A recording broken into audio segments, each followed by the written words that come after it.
A note on It's a Gift. The story of Harold Bissonette, or Bissonette, as the neighbors say. Uh, Brilliantly portrayed by W.C. Fields.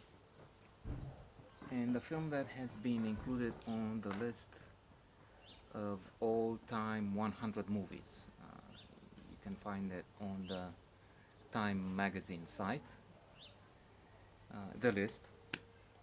And this is a very good comedy, indeed. I'm laughing just trying to think about it.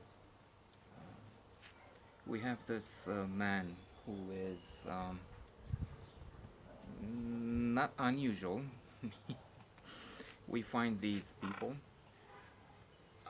I'm laughing throughout because I identify with him in the sense that he cannot get his wife to do much, if anything, of what he wants, and I sometimes think I have the same problem. For instance, I'm trying to get the wisteria, which has wonderful, splendid flowers, on the other side of the house, to go all around up to here. We tried with a smaller one, but with freezing temperatures just recently, about 10 days ago, so anyway, on the 3rd of May, it seems that this one is not giving leaves. Forget flowers. Anyway, so that's something I cannot do, and a number of other things. Anyway, so this is a comedy of situations. In many scenes we have, for instance, he's trying to shave in the morning, and as they have only one bathroom, he has to share the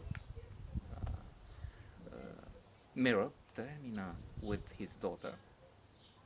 And while she's making movements, getting creams, she keeps moving the mirror, which is a mirror attached to a door.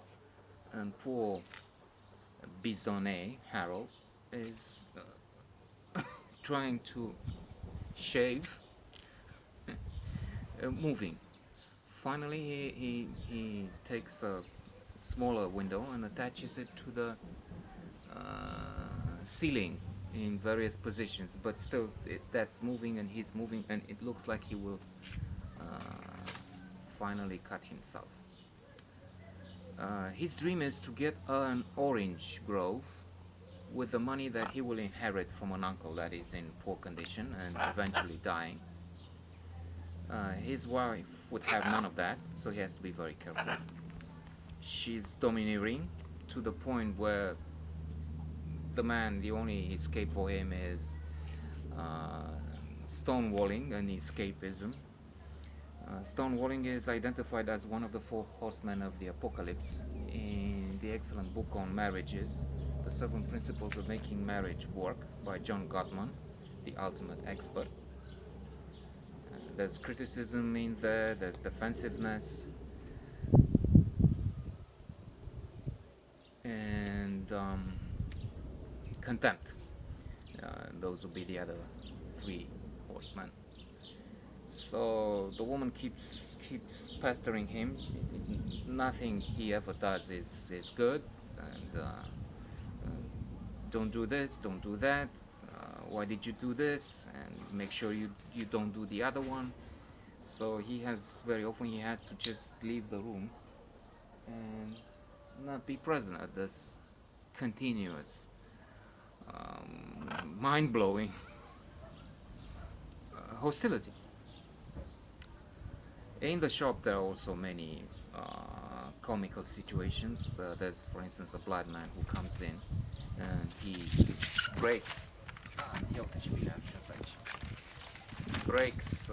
stai calma. While talking to you, virtual interlocutor, I was worried because a wind took this, and I would not know what the next notes are without this. But there it is. Alhamdulillah. I was thinking I'll have to chase through the gated community to get back my list of notes. So in the shop, there's all sorts of damage caused by the blind man in the first place, and then there's a client who keeps asking for kumquats, but of course he never gets it. Reminds me of a scene in 40 Towers, another excellent series this time, 6 or 8 episodes, wonderful. And in one there's an order given by a client: an orange juice, a gin tonic, and a lemon squash. Maybe that's the line. But he has to wait throughout the episode because Paul Faulty has to, I don't know, nail on the wall a painting ordered by another domineering wife, Sybil, and deal with the major, get his money on the for the bet on a horse, avoid again his wife, who has to be unaware of his betting mistake. Anyway, finally, the interpret from in the end, Bissonette, Harold, manages to pay for an orange grove. But what happens is for you to find out. Whoops.